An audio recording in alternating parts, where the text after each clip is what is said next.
الله أكبر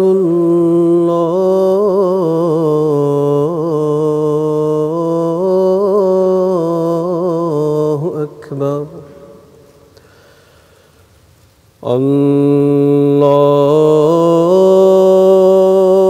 الله أكبر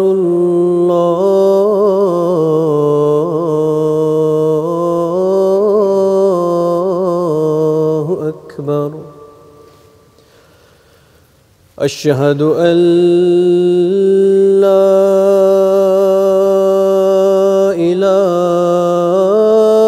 إله إلا الله أشهد أن لا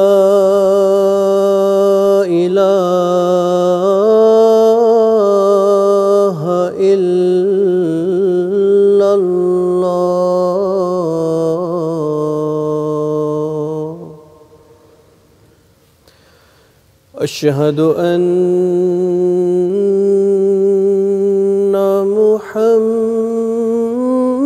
محمدًا رسول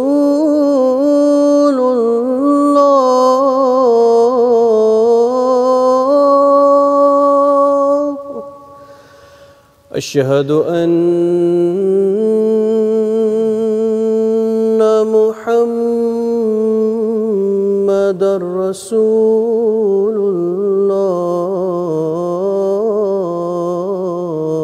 الله حي على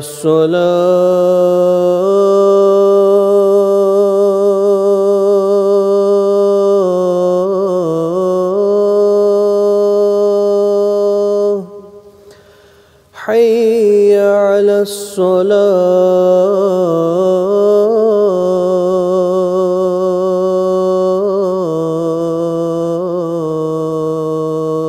الصلاة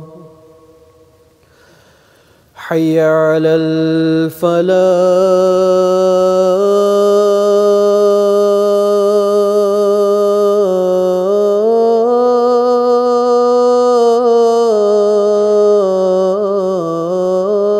الفلاح حي على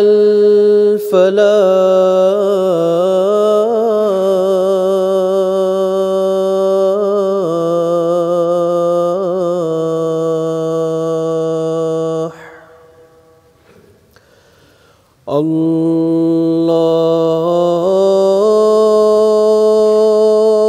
الله أكبر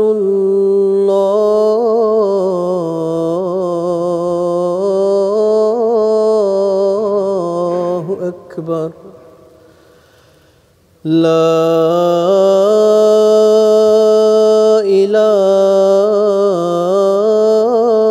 إله إلا الله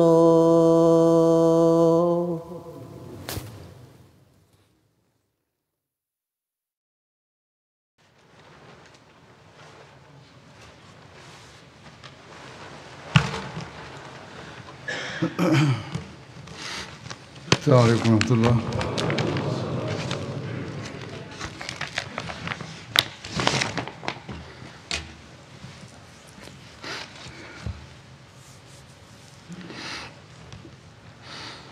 أشهد أن لا إله إلا الله وحده لا شريك له وأشهد أن محمدًا عبده ورسوله أما بعد فأعوذ بالله من الشيطان الرجيم بسم الله الرحمن الرحيم الحمد لله رب العالمين الرحمن الرحيم مالك يوم الدين إياك نعبد وإياك نستعين اهدنا الصراط المستقيم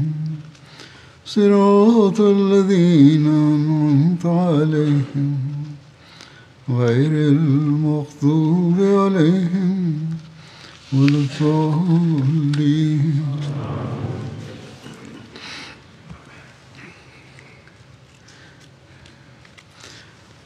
غزوہ خیبر کے بعد کے کچھ واقعات بیان ہو رہے ہیں، جن میں سے ایک اہل تیمہ کی مصالحت کا واقعہ بھی ہے۔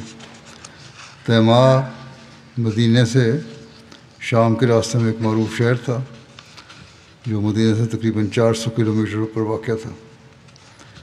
تیمہ کے یہود کو جب خیبر، فدق اور وادی القرا کے حالات کی خبر ہوئی تو انہوں نے مسلمانوں کے خلاف کسی قسم کی محاذ آرائی کرنے کے بجائے از خود آدمی بھیج کر صلح کی پیشکش کی، جسے رسول اللہ صلی اللہ علیہ وسلم نے قبول فرمایا اور تیمہ کے یہود کو اپنے مال و متاع کے ساتھ اپنے علاقے میں رہنے کی اجازت دے دی۔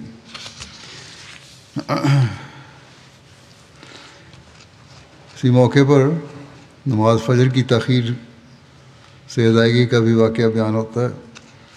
حضرت ابو ہریرہ سے روایت ہے کہ رسول اللہ صلی اللہ علیہ وسلم غزوہ خیبر سے لوٹے تو ساری رات چلتے رہے، پھر جب آپ کو نیند آئی تو مدینہ کے قریب آرام کے لیے پڑاؤ کیا اور بلال سے فرمایا کہ آج رات ہماری نماز کے وقت کی حفاظت کرو، یعنی تم دیکھتے رہنا، نماز کے وقت جگا دینا۔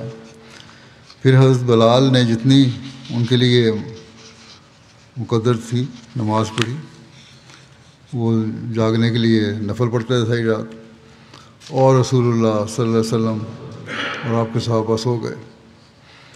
جب فجر کا وقت قریب آیا تو بلال نے صبح پھوٹنے کی سمت رخ کرتے ہوئے اپنی سواری کا سہارا لیا تو بلال پر بھی نیند غالب آ گئی، جبکہ وہ اپنی اونٹنی سے ٹیک لگائے ہوئے تھے۔ بس نہ تو رسول اللہ صلی اللہ علیہ وسلم جاگے، نہ بلال، اور نہ آپ کے صحابہ میں سے کسی میں سے کوئی، یہاں تک کہ دھوپ ان پر پڑی۔ رسول اللہ صلی اللہ علیہ وسلم نے سب سے پہلے جاگے۔ رسول اللہ صلی اللہ علیہ وسلم فکر مند ہوئے اور فرمایا، اے بلال۔ بلال نے عرض کیا، یا رسول اللہ، میرے ماں باپ آپ پر قربان ہوں، میری روح کو بھی اسی ذات نے روکے رکھا جس نے آپ کو روکے رکھا۔ آپ صلی اللہ علیہ وسلم نے فرمایا، وہاں سے روانگی کا حکم فرمایا۔ چنانچہ انہوں نے اپنی سواریوں کو تھوڑا سا چلایا، پھر رسول اللہ صلی اللہ علیہ وسلم نے وضو فرمایا۔ تھوڑی دور جا کے آپ نے پھر قیام کیا، وہاں وضو کیا اور بلال کو حکم فرمایا۔ انہوں نے نماز کی اقامت کہی، پھر آپ نے انہیں صبح کی نماز پڑھائی اس جگہ پہ جہاں آپ سوئے تھے، وہاں نہیں پڑھائی بلکہ آگے جا کے کچھ جگہ پڑھائی باجماعت۔ جب آپ نماز پڑھ چکے تو آپ نے فرمایا کہ جو نماز بھول جائے تو اسے جو شخص نماز بھول جائے تو اسے چاہیے کہ جب یاد آئے اسے پڑھ لے، کیونکہ اللہ نے فرمایا ہے کہ نماز کو میرے ذکر کے لیے قائم کرو۔ یہ بھی یہاں واضح ہو کہ نماز فجر کی تاخیر کا واقعہ کئی غزوات کے سفر میں بیان ہوا ہے۔ بعض اس کو تبوک کا واقعہ بیان کرتے ہیں، بعض نے حدیبیہ کے موقع پر بیان کیا ہے۔ ممکن ہے کہ راوی کو صاحب ہو گیا ہو اور کسی دوسری جنگ کا واقعہ اس کے ساتھ بیان کر دیا ہو، یا ممکن ہے کہ ایک سے زائد مرتبہ یہ واقعہ ہوا۔ بہرحال اللہ بہتر جانتا ہے۔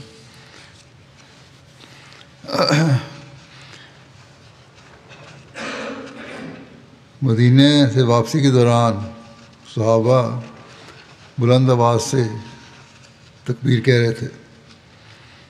اس بارے میں حضرت ابو موسیٰ اشعری نے بیان کیا کہ مدینہ سے واپس آتے ہوئے لوگ ایک وادی پر چڑھے، انہوں نے اپنی آوازیں تکبیر سے بلند کیں اللہ اکبر اللہ اکبر لا الہ الا اللہ یہ کہا تو رسول اللہ صلی اللہ علیہ وسلم نے فرمایا آواز کو دھیما رکھو، تم کسی بہرے کو نہیں بلا رہے اور نہ غیر حاضر کو۔ اللہ تعالیٰ سننے والا بھی ہے اور حاضر بھی ہے، اس لیے درمیانی آواز رکھو۔ تم تو اس کو بلا رہے ہو جو بہت سننے والا اور نہایت قریب ہے، اور وہ تمہارے ساتھ ہے۔ اور میں کہتے ہیں کہ میں راوی کہ میں رسول اللہ صلی اللہ علیہ وسلم کی سواری کے پیچھے تھا، تو آپ نے مجھے سن لیا اور میں کہہ رہا تھا کہ لا حول ولا قوت الا باللہ۔ جب یہ کہا تو میں نے لا حول ولا قوت الا باللہ پڑھی، آپ صلی اللہ علیہ وسلم نے مجھے سن لی میری آواز۔ اس پر آپ نے مجھے فرمایا اے عبداللہ بن قیس، میں نے عرض کیا میں حاضر ہوں۔ ابو موسیٰ اشعری کا نام عبداللہ بن قیس تھا، تو میں نے عرض کیا کہ میں حاضر ہوں یا رسول اللہ صلی اللہ علیہ وسلم۔ آپ نے فرمایا کیا میں تمہیں ایک کلمہ کا پتہ نہ دوں جو جنت کے خزانوں میں سے ایک خزانہ ہے؟ میں نے عرض کیا کیوں نہیں یا رسول اللہ صلی اللہ علیہ وسلم، میرے ماں باپ آپ پر قربان ہوں، ضرور بتائیں۔ آپ نے فرمایا لا حول ولا قوت الا باللہ، نہ فرمایا یہ بڑا کلمہ ہے کہ نہ بدی سے بچنے کی طاقت ہے انسان میں اور نہ نیکی کرنے کی قوت ہے کسی انسان میں، مگر اللہ کی توفیق سے ہوتی ہے یہ۔ بس اس طرف آپ نے توجہ دلائی اور فرمایا تم کلمہ پڑھ رہے تھے اور یہ تو بڑا اعلیٰ کلمہ ہے اور یہ اللہ تعالیٰ کے قریب کرتا ہے۔ بہرحال مدینہ کی سفر جاری رہا۔ اسلامی لشکر جو مدینہ سے محرم 7 ہجری کو روانہ ہوا تھا، خدا تعالیٰ کے افضال اور کامیابیوں کو بھرپور انداز میں سمیٹتے ہوئے سفر کے آخری ایام میں یا ربیع الاول کے ابتدا میں واپس مدینہ پہنچ گیا۔ خیبر میں رسول اللہ صلی اللہ علیہ وسلم کی مدت اقامت میں اختلاف پایا جاتا ہے۔ حضرت ابن عباس بیان کرتے ہیں کہ رسول اللہ صلی اللہ علیہ وسلم خیبر میں 6 ماہ قیام فرمایا۔ آپ اس دوران میں 2 نمازوں کو اکٹھا کر کے پڑھاتے تھے، اور بعض روایات میں ہے کہ آپ صلی اللہ علیہ وسلم وہاں 40 دن تک رہے۔ زیادہ تر روایات کم قیام کی بابت ملتی ہیں۔ فتح خیبر کے مسلمانوں کے حق میں بہت سے اثرات ظاہر ہوئے۔ خیبر کی فتح کا ایک بنیادی اثر یہ ہوا کہ عرب میں ارد گرد کے بہت سے قبائل جو پہلے اسلام اور مسلمانوں کے خلاف منصوبہ بندی کرنے میں مصروف تھے، وہ خوفزدہ ہو گئے، اور کچھ نے تو صلح کا ہاتھ بڑھایا، کچھ نے اطاعت قبول کرنے میں عافیت جانی، اور اس طرح مسلمانوں کے سیاسی وقار میں اضافہ ہوا۔ فتح خیبر کا ایک نتیجہ یہ نکلا کہ جزیرہ عرب میں یہود کی طاقت تقریباً ختم ہو کر رہ گئی۔ مدینہ کے یہود اور خیبر کے یہود عرب کے خطے میں ایک بڑی حد تک اقتصادی اور فوجی طاقت کی ایک علامت سمجھے جاتے تھے، اور اسلام کے خلاف خاص طور پر دعوت و بغض میں اس حد تک بڑھے ہوئے تھے کہ کم و بیش ہر بڑی جارحیت میں دشمن کو ان کی پشت پناہی حاصل ہوتی تھی۔ تیسرا بنیادی اثر مدینہ کے مسلمانوں کی اپنی معیشت پر بہت مثبت رنگ میں ہوا۔ حضرت عائشہ، حضرت عبداللہ بن عمر اور دیگر صحابہ بیان کرتے ہیں کہ خیبر کی فتح تھی کہ جس کے بعد ہمیں پیٹ بھر کر کھانا نصیب ہوا۔ اس سے پہلے تو پیٹ بھر کے کھانا بھی نہیں کھا سکتے تھے۔ خیبر کے بعد مسلمانوں کے پاس کھانے پینے کا سامان اس قدر ہو گیا تھا کہ اب انہوں نے اپنے انصار بھائیوں کو وہ ساری جائیدادیں اور حصے واپس لوٹا دیے جو انہوں نے اپنے مہاجر بھائیوں کو اس وقت عطا کیے تھے جب یہ غربت اور تنگی کے ساتھ مکے سے ہجرت کر کے یہاں آئے تھے۔ اس زمن میں حضرت انس کی ایک بہت دلچسپ روایت ہے جس میں یہ ساری تفصیل بھی آ جاتی ہے۔ کہتے ہیں کہ جب مہاجرین مکہ سے مدینہ آئے وہ اس حال میں تھے کہ ان کے پاس کچھ نہ تھا، اور مدینہ کے انصار زمین اور مال مویشی والے تھے، تو انصار نے اس طرح تقسیم کی کہ وہ ہر سال اپنی پیداوار کا نصف پھل ان مہاجرین کو دیتے۔ حضرت انس کی والدہ نے اپنا پھلدار کھجور کا درخت حضور صلی اللہ علیہ وسلم کی خدمت میں پیش کیا، تو رسول اللہ صلی اللہ علیہ وسلم نے وہ درخت ایمن کو دے دیا، خود نہیں رکھا، ایمن کو دے دیا۔ اب جب خیبر سے واپسی پر مہاجرین نے انصار کو ان کے اموال واپس لوٹا دیے، تو رسول اللہ صلی اللہ علیہ وسلم نے حضرت انس کی والدہ کو کھجور کا درخت واپس لوٹا دیا۔ حضرت انس کہتے ہیں میں نے جب ایمن کو بتایا کہ یہ درخت اب ہمیں واپس مل گیا ہے، تو انہوں نے کہا کہ میں ہرگز یہ واپس نہیں کروں گی، یہ رسول اللہ صلی اللہ علیہ وسلم نے مجھے دیا ہے۔ شاید وہ آپ صلی اللہ علیہ وسلم سے محبت کی وجہ سے یا آپ کی دی ہوئی چیز کو واپس دینا نہیں چاہتی تھیں، بہرحال جو بھی وجہ تھی، انہوں نے کہا میں نے واپس نہیں کرنا ہے اب یہ۔ حضرت انس نے رسول اللہ صلی اللہ علیہ وسلم کی خدمت میں جا کر ساری بات بتائی، تو رسول اللہ صلی اللہ علیہ وسلم نے حضرت ایمن سے فرمایا کہ ایمن تم یہ درخت دے دو، اس کے بدلے میں اتنے درخت آپ کو دوں گا، لیکن وہ نہیں مان رہی تھی، کہتے ہیں یہ شروع میں آپ نے دیا بڑی برکت والا ہے، میں تو نہیں دیتی، یہاں تک کہ آپ صلی اللہ علیہ وسلم نے انہیں اس کے بدلے 10 گنا درخت دیے، تب انہوں نے وہ درخت واپس کر دیا۔ تاریخ میں ایک غزوے کا ذکر ملتا ہے جو غزوہ ذات الرقاع کہلاتا ہے۔ اس غزوے کو غزوہ محارب، غزوہ بنو ثعلبہ اور غزوہ بنو انمار بھی کہا جاتا ہے، کیونکہ ان قبائل کی طرف سے یہ غزوہ ہوا تھا۔ غزوہ ذات الرقاع کا نام غزوہ ذات الاعاجیب بھی رکھا گیا ہے، کیونکہ اس غزوے میں بہت سے عجیب و غریب واقعات یعنی معجزات بھی پیش آئے تھے۔ اس غزوے کے نام ذات الرقاع کی ایک وجہ یہ بیان کی جاتی ہے کہ اس علاقے میں ایک درخت یا پہاڑ تھا جس کا نام ذات الرقاع تھا، اس لیے اسے غزوہ کا نام غزوہ ذات الرقاع پڑ گیا۔ ایک اور وجہ تسمیہ حضرت ابو موسیٰ اشعری نے بیان کی ہے کہ صحابہ کے پاس سواریاں بہت تھوڑی تھیں، یہ خود بھی 6 افراد تھے جنہیں صرف ایک سواری میسر تھی جس پر وہ باری باری سوار ہوتے تھے۔ سنگلاخ زمین پر چلنے کی وجہ سے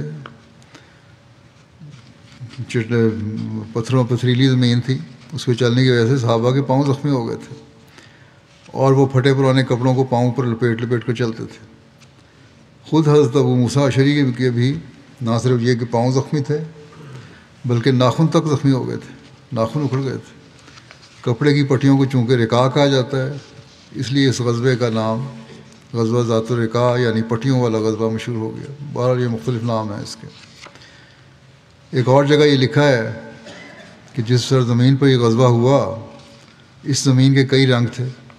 بعض نے لکھا ہے کہ اس جنگ میں مختلف رنگ کے گھوڑے تھے، بعض نے یہ لکھا ہے کہ اس جنگ میں جھنڈوں میں پٹیاں بنائی گئی تھیں یا مختلف پٹیوں کو جوڑ کر جھنڈے بنائے گئے تھے، اس کو ذات الرقاع کہا گیا۔ بعض نے کہا کہ ان سب مختلف امور کے اکٹھے ہونے کی وجہ سے اس کو ذات الرقاع کہا گیا ہے۔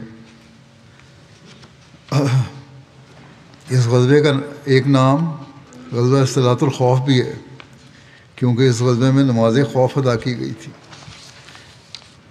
اس غزوے کی تاریخ کے متعلق اختلاف ہے۔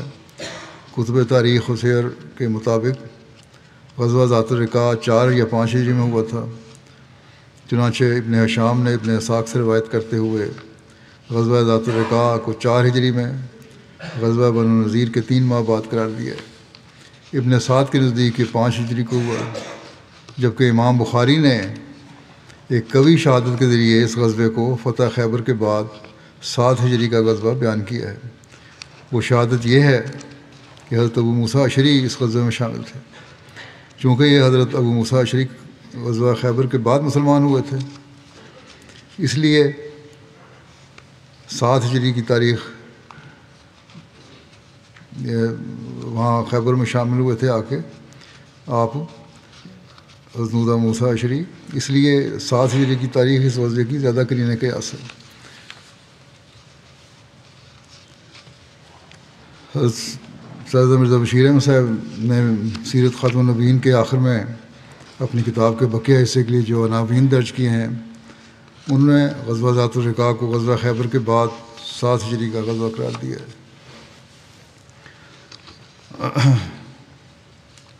اس غزوے کا ایک سبب یہ تھا کہ نجد کے علاقے میں بعض لوگ وقتاً فوقتاً چوری اور ڈاکہ زنی کی وارداتیں کر کے مسافروں کو پریشان کرتے تھے۔ یہ لوگ کسی ایک جگہ نہیں ٹھہرتے تھے، اس لیے ان پر قابو پانا خاصا مشکل کام تھا۔ نبی کریم صلی اللہ علیہ وسلم نے ان کے خلاف مؤثر کارروائی کا فیصلہ کیا۔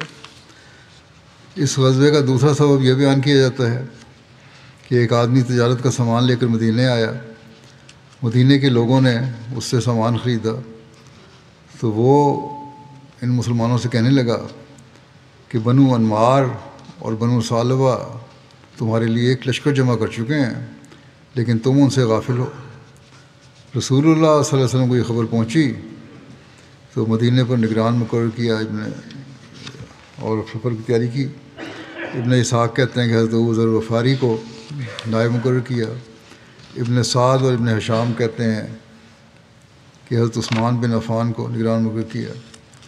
بہرحال یہ سفر پہ روانہ ہوئے آپ۔ غزوے کے حالات اور واقعات کے بارے میں مزید یوں ذکر ملتا ہے کہ رسول اللہ صلی اللہ علیہ وسلم مدینے سے 400 آدمیوں کے ساتھ، یا بعض روایت کے مطابق 700 یا 800 آدمیوں کے ساتھ روانہ ہوئے اور وادی شکرہ میں پہنچے۔ وادی شکرہ مدینے سے 2 دن کی مسافت پر ہے۔ اس میں 1 دن قیام کیا اور ادھر ادھر دستے روانہ کیے۔ رات تک تمام دستے واپس لوٹ آئے اور انہوں نے خبر دی کہ انہوں نے کسی کو نہیں دیکھا اور انہوں نے قدموں کے نشانات بھی مٹا دیے۔ اس کے بعد رسول اللہ صلی اللہ علیہ وسلم کے ساتھ نکلے، یہاں تک کہ نخل میں آ گئے۔ نخل مدینہ سے تقریباً 62 میل کے فاصلے پر ہے۔ جب ان قبائل کے ٹھکانوں تک پہنچے تو وہاں عورتوں کے علاوہ کسی کو نہ پایا۔ عورتوں کو گرفتار کر لیا گیا۔ بعض مورخین نے عورتوں کو گرفتار کرنے کا ذکر نہیں کیا، انہوں نے کہا نہیں، گرفتاری کوئی نہیں ہوئی۔ اور وہ بدو لوگ جو تھے پہاڑوں کی چوٹیوں پر بھاگ گئے۔ وہ پہاڑوں کی چوٹیوں سے سارا منظر دیکھ رہے تھے۔ مرد دوڑ گئے، عورتیں وہاں رہ گئیں۔ بعض کے نزدیک گرفتار ہوئے، بعض کے نزدیک زیادہ اغلب خیال یہی کہ نہیں، گرفتار نہیں کیا گیا عورتوں کو۔ حضرت جابر نے بیان کیا کہ نبی صلی اللہ علیہ وسلم نخل جو ایک جگہ ہے سے ذات الرقاع گئے، وہاں غطفان کے لشکر سے سامنا ہوا مگر کوئی لڑائی نہیں ہوئی، البتہ آمنے سامنے رہتے ہوئے ایک دوسرے کے حملے کا خوف رہا اور یہ خدشہ رہا کہ دشمن کسی بھی لمحے اچانک حملہ کر سکتا ہے۔ اس دوران کیونکہ یہ خطرہ تھا کہ حملہ ہو سکتا ہے دشمن کی طرف سے، اس دوران نماز کا وقت ہو گیا تو رسول اللہ صلی اللہ علیہ وسلم نے صلاۃ خوف ادا فرمائی، یعنی ایسی نماز جس میں کچھ لوگ شامل ہوئے، آدھے لوگ پہلی ایک شامل ہوئے، آدھی نصف نماز میں شامل ہوئے، پھر پیچھے ہٹ گئے اور پھر دوسرا گروپ آ گیا، وہ شامل ہوا، انہوں نے نماز پڑھی آپ کے ساتھ۔ اس کا ذکر قرآن کریم میں بھی سورۃ النساء میں ملتا ہے کہ کس طرح ایسی حالت جب ہو تو خوف کی حالت میں کس طرح نماز پڑھنی ہے تاکہ دشمن حملہ نہ کرے۔ بہقی نے حضرت جابر سے روایت کیا ہے کہ رسول اللہ صلی اللہ علیہ وسلم نے ظہر کی نماز پڑھائی، مشرکین نے مسلمانوں پر حملہ کرنے کا ارادہ کیا اور کہنے لگے اب ان کو چھوڑ دو۔ اس کے بعد ایک نماز ہے جو ان کو اپنے بیٹوں سے بھی زیادہ محبوب ہے۔ جبرائیل رسول اللہ صلی اللہ علیہ وسلم کے پاس آئے اور دشمن کے منصوبے کی خبر دی۔ ایک نماز انہوں نے چھوڑ دیا، انہوں نے کہا اگلی نماز میں حملہ کریں گے۔ بہرحال یہ ان کی روایت ہے سبل الہدیٰ میں کہ دشمن کے منصوبے کی خبر جبرائیل نے رسول کریم صلی اللہ علیہ وسلم کو دی۔ آپ نے عصر کے وقت صلاۃ خوف پڑھائی۔ ابن سعد نے بیان کیا ہے کہ یہ پہلی صلاۃ خوف تھی جو آپ نے پڑھائی۔ شارح بخاری یعنی شرح لکھنے والی بخاری کے علامہ بدر الدین عینی لکھتے ہیں کہ نماز خوف کے بارے میں اختلاف ہے کہ پہلی مرتبہ کس سال اس کے بارے میں حکم نازل ہوا۔ جمہور علماء کا کہنا ہے کہ پہلی مرتبہ غزوات ذات الرقاع میں یہ نماز ادا کی گئی، تاہم کس سال یہ حکم نازل ہوا اس کے بارے میں علماء میں اختلاف ہے۔ کسی نے 4 ہجری، کسی نے 5، کسی نے 6 اور کسی نے 7 ہجری بیان کیا ہے۔ ایک قول کے مطابق نماز خوف غزوہ بدر المعود سے قبل پہلی مرتبہ ادا کی گئی، جو شوال 4 ہجری میں ہوا تھا۔ اس موقع پر ایک شخص کا صحابہ پر حملہ کرنے کا واقعہ کا بھی ذکر ملتا ہے۔ حضور صلی اللہ علیہ وسلم نے ایک رات ایک جگہ پر قیام فرمایا۔ اس وقت تیز ہوا چل رہی تھی۔ آپ نے صحابہ سے فرمایا کہ کون ہے جو آج ہمارے لیے پہرا دے گا؟ اس پر حضرت عباد بن بشر اور حضرت عمار بن یاسر کھڑے ہوئے اور کہنے لگے کہ ہم آپ کے پہرے دیں گے۔ اس کے بعد وہ دونوں گھاٹی کی چوٹی پر بیٹھ گئے۔ حضرت عباد بن بشر نے حضرت عمار بن یاسر سے کہا کہ ابتدائی رات میں پہرا دے لوں گا، اور ان کو کہا کہ تم سو جاؤ، اور آخری رات میں تم پہرا دے دینا تاکہ میں سو جاؤں۔ چنانچہ حضرت عمار بن یاسر تو سو گئے اور حضرت عباد بن بشر کھڑے ہو کر نماز پڑھنے لگے۔ باہر وہ نماز پڑھ رہے تھے تو یہ بیان ہوا ہے کہ رات کو دشمن کے ایک شخص نے ان کو دیکھ لیا۔ درے پر حضرت عباد بن بشر کا سایہ دیکھا، نماز پڑھ رہے تھے، ہل جل ہو رہی تھی۔ تو اس نے باہر سوچا کہ مسلمانوں کا شخص ہے، وہ پہرا دے رہا ہے، یہی سوچا ہوگا اس نے تیر چلایا کہ ہمارا دشمن ہے۔ حضرت عباد بن بشر کے جسم میں تیر لگا۔ حضرت عباد بن بشر نماز پڑھ رہے تھے، اس میں مصروف تھے، انہوں نے تیر نکال کے پھینک دیا۔ نماز نہیں توڑی بلکہ نماز پڑھتے رہے، تیر نکالا، پھینک دیا، نماز جاری رکھی۔ اس نے دوسرا تیر مارا، پھر وہ بھی انہیں لگا، انہوں نے اس کو بھی نکال کے پھینک دیا۔ پھر جب اس نے تیسرا تیر مارا تو حضرت عباد بن بشر کا کافی خون بہہ نکلا۔ انہوں نے نماز مکمل کی اور حضرت عمار بن یاسر کو جگایا۔ جب اس شخص نے دوسرے شخص کو دیکھا تو وہ بھاگ گیا۔ حضرت عمار بن یاسر نے حضرت عباد بن بشر کو زخمی حالت میں دیکھا تو پوچھا کہ پہلے کیوں نہیں جگایا؟ تو کہنے لگے کہ میں نماز میں سورۃ الکہف کی تلاوت کر رہا تھا اور میرا دل نہیں چاہا کہ میں اس کی تلاوت کو منقطع کر دوں۔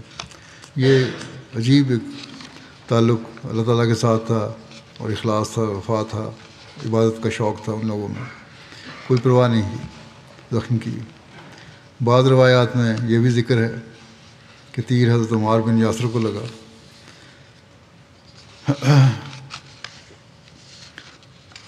بہرحال 15 دن کی اس مہم کے بعد رسول اللہ صلی اللہ علیہ وسلم مدینہ کی طرف واپس روانہ ہوئے، اور آپ نے جعال بن سراقہ کو مدینہ کی طرف بھیجا تاکہ وہ مدینہ والوں کو مسلمانوں کی سلامتی کی خوشخبری دے۔ حضرت جابر سے روایت ہے کہ رسول اللہ صلی اللہ علیہ وسلم جب سرار مقام پر اترے، جو مدینہ سے 3 میل کے فاصلے پر ہے، تو اونٹ ذبح کرنے کا حکم دیا۔ وہاں سارا دن قیام فرمایا اور مسلمان بھی آپ کے ساتھ تھے۔ جب رسول اللہ صلی اللہ علیہ وسلم شام کی یعنی شام کا وقت ہوا تو مدینہ میں داخل ہوئے اور ہم بھی آپ کے ساتھ تھے۔ اس غزوہ میں بعض معجزات بھی ظاہر ہوئے، جیسے پہلے ذکر ہوا ہے کہ معجزات کا غزوہ بھی کہلاتا ہے یہ۔ ایک تو مشہور واقعہ دشمن کا حضرت صلی اللہ علیہ وسلم پر تلوار سونتنے کا ہے۔ حضرت جابر بن عبداللہ نے بیان کیا کہ وہ رسول اللہ صلی اللہ علیہ وسلم کے ساتھ نجد کی طرف ایک غزوے میں گئے۔ لوگوں کو دوپہر کا وقت بہت کانٹوں والی ایک وادی میں ہوا۔ رسول اللہ صلی اللہ علیہ وسلم نے پڑاؤ کیا، اس وقت دوپہر ہو گئی تھی، اور لوگ بھی درختوں کا سایہ تلاش کرتے ہوئے ادھر ادھر قیام کرنے لگے، اور رسول اللہ صلی اللہ علیہ وسلم کیکر کے درخت کے نیچے قیام فرما ہوئے۔ آپ نے اپنی تلوار لٹکا دی۔ حضرت جابر کہتے تھے کہ ہم کچھ دیر سوئے، پھر دیکھا کہ رسول اللہ صلی اللہ علیہ وسلم ہمیں بلا رہے ہیں. ہم آپ کے پاس آئے تو کیا دیکھا کہ آپ کے پاس ایک بدوی بیٹھا ہے. رسول اللہ صلی اللہ علیہ وسلم نے فرمایا اس نے میری تلوار پکڑ لی اور میں سویا ہوا تھا. میں جاگا تو اس کے ہاتھ میں سونتی ہوئی تھی. اس نے مجھ سے کہا کہ کون تمہیں مجھ سے بچائے گا؟ میں نے کہا اللہ. تو اس نے تلوار کو نیام میں داخل کر لیا اور یہ ہے وہ جو بیٹھا ہوا ہے. آپ نے اس حملہ آور کو کوئی سزا نہیں دی. اس شخص کا نام غورث بن حارث بیان کیا جاتا ہے. بعض غورق کہتے ہیں کہ نام غورق تھا، بعض نے غویرس بھی کہا ہے. اس شخص کے بارے میں یہ بھی بیان کیا جاتا ہے کہ اس نے اسلام قبول کر لیا تھا، اور یہ بھی کہ اسلام قبول نہیں کیا تھا، البتہ اس نے آپ سے یہ عہد کیا تھا کہ آئندہ کبھی آپ کے مقابلے پر نہیں آئے گا. حضرت صلی اللہ علیہ وسلم پر تلوار سونتنے والا ایک اور واقعہ بھی روایات میں ملتا ہے، جس میں دوسور نامی شخص کا حضرت صلی اللہ علیہ وسلم حملہ کرنے کا ذکر ہے. بعض علماء نے ان دونوں واقعات کو ایک ہی واقعہ بیان کیا ہے، اور بعض کے نزدیک یہ دونوں واقعات دو الگ الگ واقعے کے ہیں. دوسور کے حملہ کرنے والے کا واقعہ 3 ہجری میں غزوہ ذی امر یا غزوہ بنی غطفان سے واپسی پر پیش آیا، جو یوں ہے کہ مشرکوں نے جب حضرت صلی اللہ علیہ وسلم کو ایک جگہ تنہا لیٹے ہوئے دیکھا تو وہ اپنے سردار دوسور کے پاس آئے. یہ شخص ان میں سب سے زیادہ بہادر تھا. مشرکوں نے اسے کہا کہ اس وقت محمد صلی اللہ علیہ وسلم بالکل تنہا لیٹے ہوئے ہیں، اب یہ تمہارا کام ہے کہ ان سے نمٹ لو. ایک روایت میں یوں ہے کہ خود دوسور نے جب حضرت صلی اللہ علیہ وسلم کو وہاں تنہا لیٹے ہوئے دیکھا تو اس نے کہا کہ اگر اس وقت بھی میں نے محمد صلی اللہ علیہ وسلم کو قتل نہ کروں تو اللہ خود مجھے ہلاک کر دے. بہرحال یہ کہہ کر وہ دوسور تلوار سونتتے ہوئے چلا اور بالکل حضرت صلی اللہ علیہ وسلم کے سرانے پہنچ کر رکا. پھر اچانک اس نے آپ کو مخاطب کر کے کہا آج، یا یہ کہا کہ اب اس وقت آپ کو میرے ہاتھ سے کون بچا سکتا ہے؟ حضرت صلی اللہ علیہ وسلم نے اطمینان سے فرمایا اللہ مجھے تم سے بچائے گا. اس پر وہ زمین پر گر گیا اور تلوار اس کے ہاتھ سے گر گئی. حضرت صلی اللہ علیہ وسلم نے فوراً اس کی تلوار اٹھا لی اور اسے فرمایا اب تمہیں مجھ سے کون بچائے گا؟ اس پر دوسور نے کہا لا احد، کوئی بھی نہیں، مجھے تو اب کوئی نہیں بچا سکتا، اور میں گواہی دیتا ہوں کہ اللہ کے سوا کوئی معبود برحق نہیں، اور مجھے اور محمد اللہ کے رسول ہیں. اللہ کی قسم، کہنے لگا کہ اللہ کی قسم آئندہ میں کبھی آپ کے خلاف لوگوں کی جتھا بندی نہیں کروں گا. یہ اس نے عہد کیا. آپ صلی اللہ علیہ وسلم نے اس کی تلوار اسی کو عنایت فرما دی. اور ایک روایت میں ہے کہ دوسور آپ کی طرف متوجہ ہو کر عرض کرنے لگا اللہ کی قسم آپ احسان کرنے کے معاملے میں مجھ سے بہتر ہیں. رسول اللہ صلی اللہ علیہ وسلم جواباً فرمایا انا حق و بذالک منک، میں تم سے اس بات کا زیادہ حقدار ہوں کہ احسان کروں. اور دوسور اپنی قوم کی طرف لوٹ آیا، لیکن اس کا حال ہی بدلا ہوا تھا. وہ اپنی قوم کو تبلیغ کر رہا تھا. دوسور نے واقعہ بیان کیا کہ میرے ساتھ کیا ہوا تھا، کس طرح میں گر گیا. وہ گرنے کے واقعے کو اس طرح بیان کرتا ہے، کہتا ہے کہ میں نے وہاں ایک دراز قد آدمی کو دیکھا. جب میں وہاں تلوار سونت کے کھڑا تھا تو میں نے دیکھا کہ ایک بہت دراز قد آدمی وہاں آیا ہے. اس نے مجھے دھکا دیا تو میں پیٹھ کے بل گر گیا. تب میں نے جان لیا کہ یہ کوئی انسان نہیں، یہ تو کوئی فرشتہ ہے. چنانچہ میں نے اسی وقت اقرار کر لیا کہ اللہ کے سوا کوئی معبود برحق نہیں، اور محمد صلی اللہ علیہ وسلم اللہ کے رسول ہیں. کہتا ہے کہ اللہ کی قسم میں ان کے خلاف کبھی کوئی جنبش نہیں کروں گا. اس کے بعد وہ اپنی قوم کو اسلام کی دعوت دینے لگا. یہ بھی ایک جگہ واقعہ اس طرح لکھا ہے. وہیں ایک پرندے کا بھی واقعہ ہوا. حضرت جابر سے روایت ہے کہ ہم رسول اللہ صلی اللہ علیہ وسلم کے ساتھ تھے. صحابہ میں سے ایک شخص پرندہ کا بچہ لے کر آیا اور رسول اللہ صلی اللہ علیہ وسلم کی طرف دیکھ رہے تھے. اس پرندے کی ماں یا باپ یا ان میں سے ایک نے، ماں باپ دونوں تھے یا ان میں سے ایک نے اپنے آپ کو اس صحابی کے سامنے گرا دیا. جس نے اس کے بچے کو پکڑا تھا، پرندے کو پکڑا ہوا تھا بچے کو، تو پرندہ آیا اور ان کے سامنے گر گیا، بڑا پرندہ جو تھا ماں یا باپ میں سے۔ تو کہتے ہیں کہ میں نے لوگوں کو دیکھا، وہ اس سے تعجب کر رہے تھے، بڑے حیران تھے کہ یہ کیا ہوا، یہ پرندہ آ کے خود بیٹھ گیا۔ تو رسول اللہ صلی اللہ علیہ وسلم نے فرمایا تم اس پرندے پر تعجب کرتے ہو کہ کیوں یہ اپنی جان پیش کر رہا ہے اپنے بچے کی خاطر؟ تم نے اس کے بچے کو پکڑ لیا ہے اور اس نے اپنا آپ اپنے بچے کو چھڑانے کے لیے پیش کر دیا ہے۔ آپ نے فرمایا کہ اللہ کی قسم تمہارا رب اس پرندے سے بھی زیادہ تم پر رحم کرتا ہے، یہ جتنا اپنے بچے پر رحم کے لیے آیا ہے، اللہ تعالیٰ تم پر اس سے زیادہ رحم کرتا ہے۔ جنونی بچے کی شفا کا ایک واقعہ بیان ہوا ہے اس معجزات میں۔ حضرت جابر سے روایت ہے کہ ہم رسول اللہ صلی اللہ علیہ وسلم کے ساتھ غزوہ ذات الرقاع میں نکلے تو راستے میں ایک دیہاتی عورت اپنے بیٹے کے ساتھ آئی اور کہنے لگی یا رسول اللہ یہ میرا بیٹا ہے اور اس پر شیطان غالب آ چکا ہے، یعنی جنون کا حملہ ہوتا ہے، اس کو جنونی کیسی طاری ہو جاتی ہے۔ آپ نے اس کا منہ کھولا اور اس میں لعاب ڈالا اور فرمایا اے اللہ کے دشمن دور ہو جا۔ یہ دعا کی آپ نے، میں اللہ کا رسول ہوں، یہی کلمات 3 دفعہ کہے، پھر فرمایا اس بچے کو لے جاؤ، اس کو پھر یہ تکلیف کبھی نہیں ہوگی۔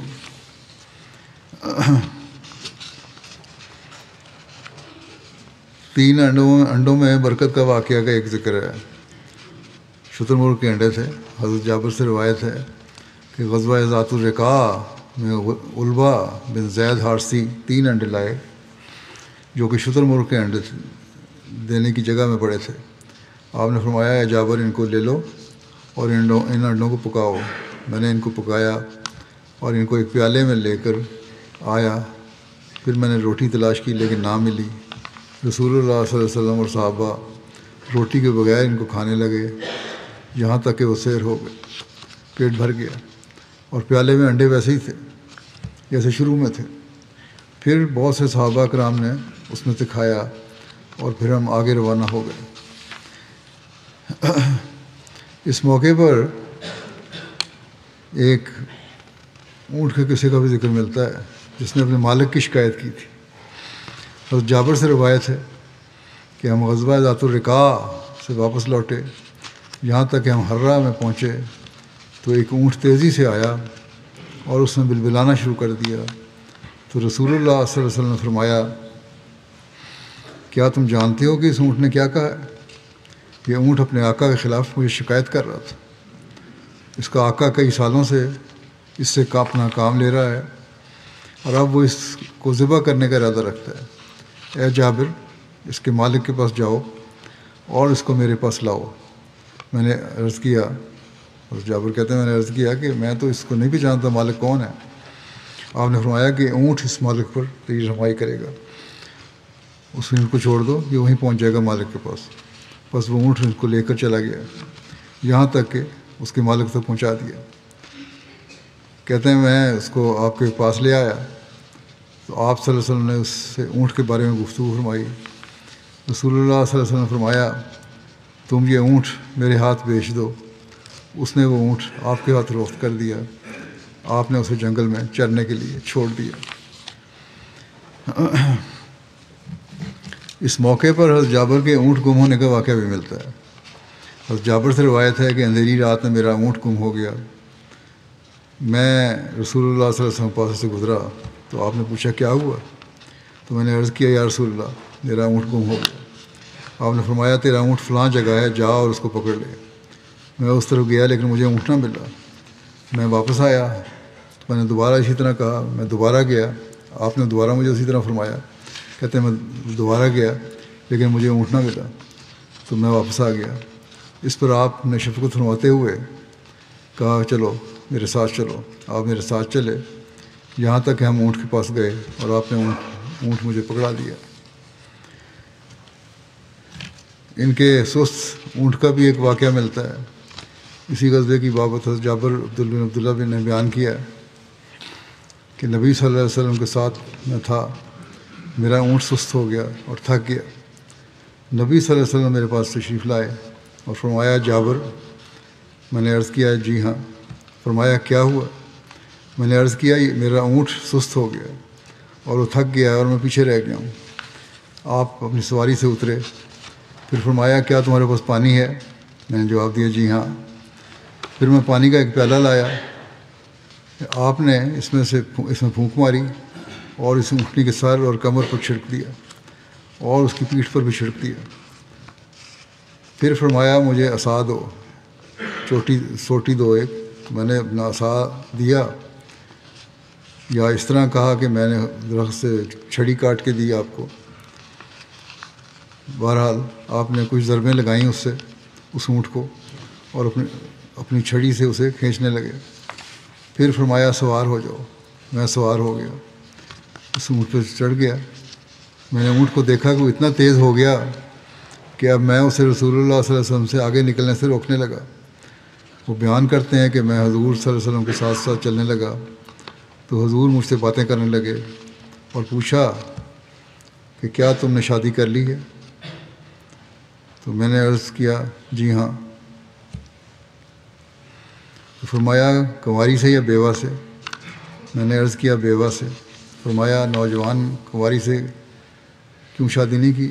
تم نوجوان ہو، وہ تم اس سے کھیلتے، وہ تم سے کھیلتی۔ میں نے عرض کیا کہ میری بہنیں ہیں، جابر کے والد جنگ احد میں شہید ہو گئے تھے، ان کی 7 بیٹیاں تھیں جو جابر کی بہنیں تھیں۔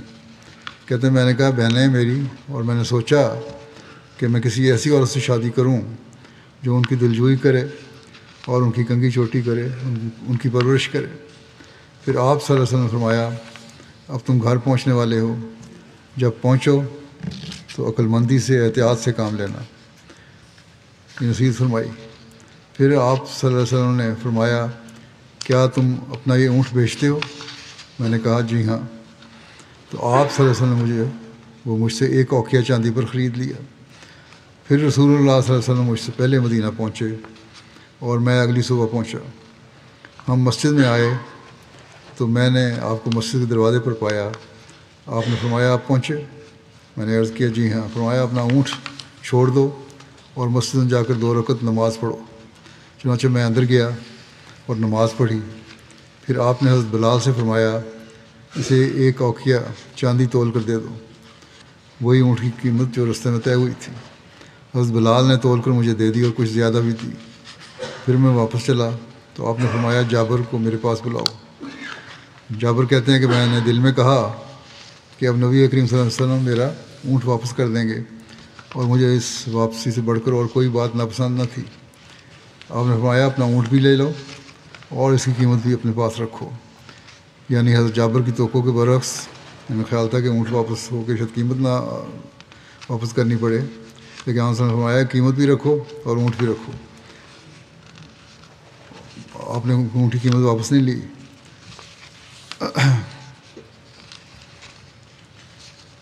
تھوڑے سے پانی کے بہت زیادہ ہونے کا واقعہ کا ایک ہے ذکر معجزات میں۔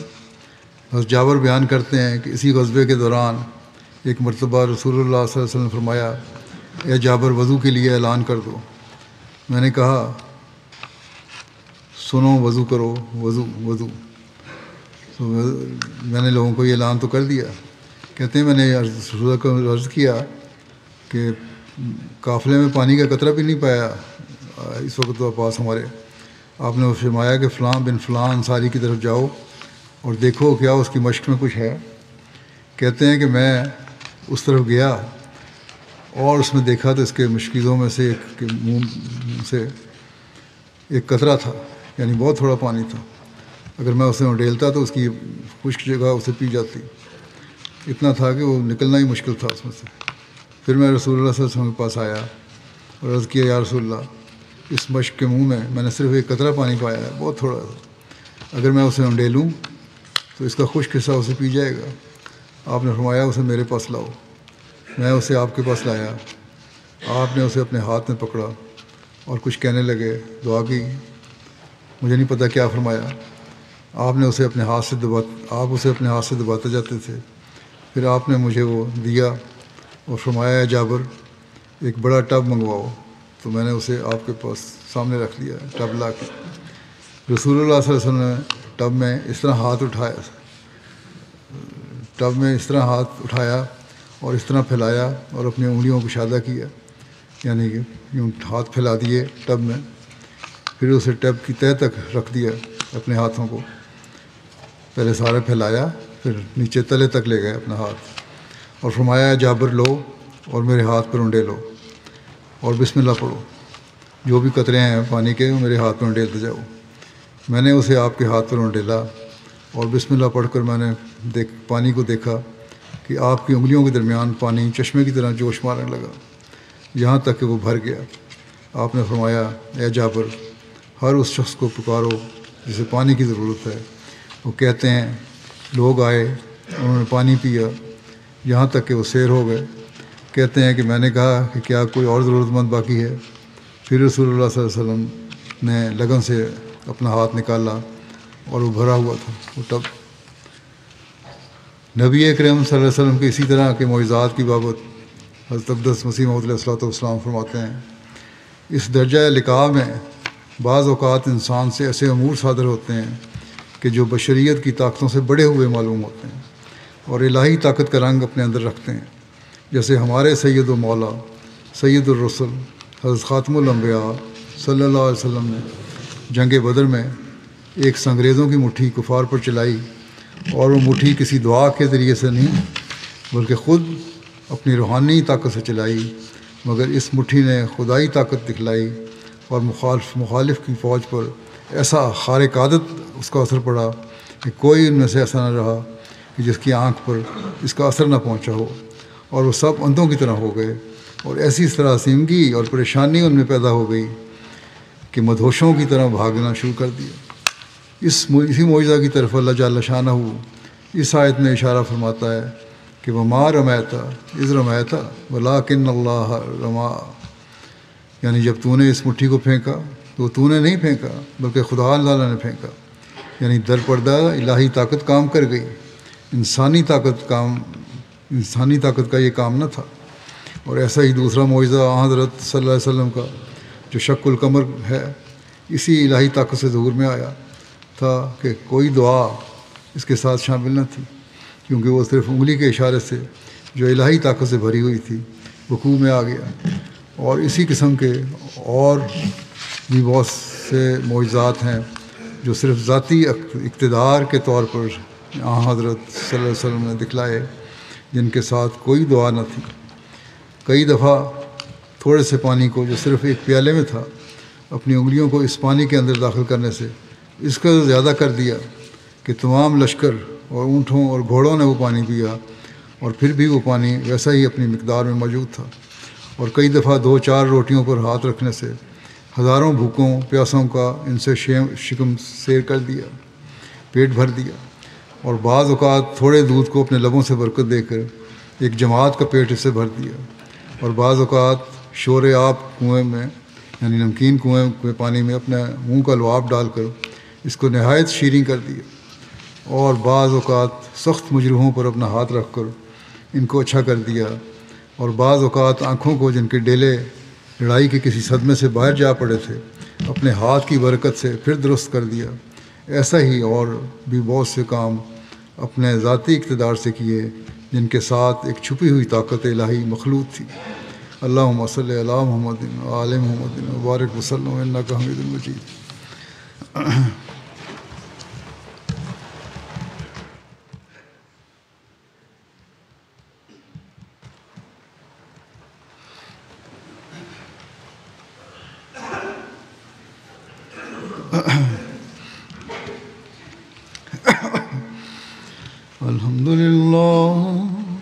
الحمد لله نحمده ونستعينه ونستغفره ونؤمن به ونتوكل عليه ونعوذ بالله من شرور أنفسنا ومن سيئات أعمالنا، من يهده الله فلا مضل له ومن يضلل فلا هادي له، ونشهد أن لا إله إلا الله ونشهد أن محمدا عبده ورسوله۔ عباد الله رحمكم الله، إن الله يأمر بالعدل والإحسان وإيتاء ذي القربى وينهى عن الفحشاء والمنكر والبغي يعظكم لعلكم تذكرون اذكروا الله يذكركم وادعوه يستجب لكم ولذكر الله أكبر.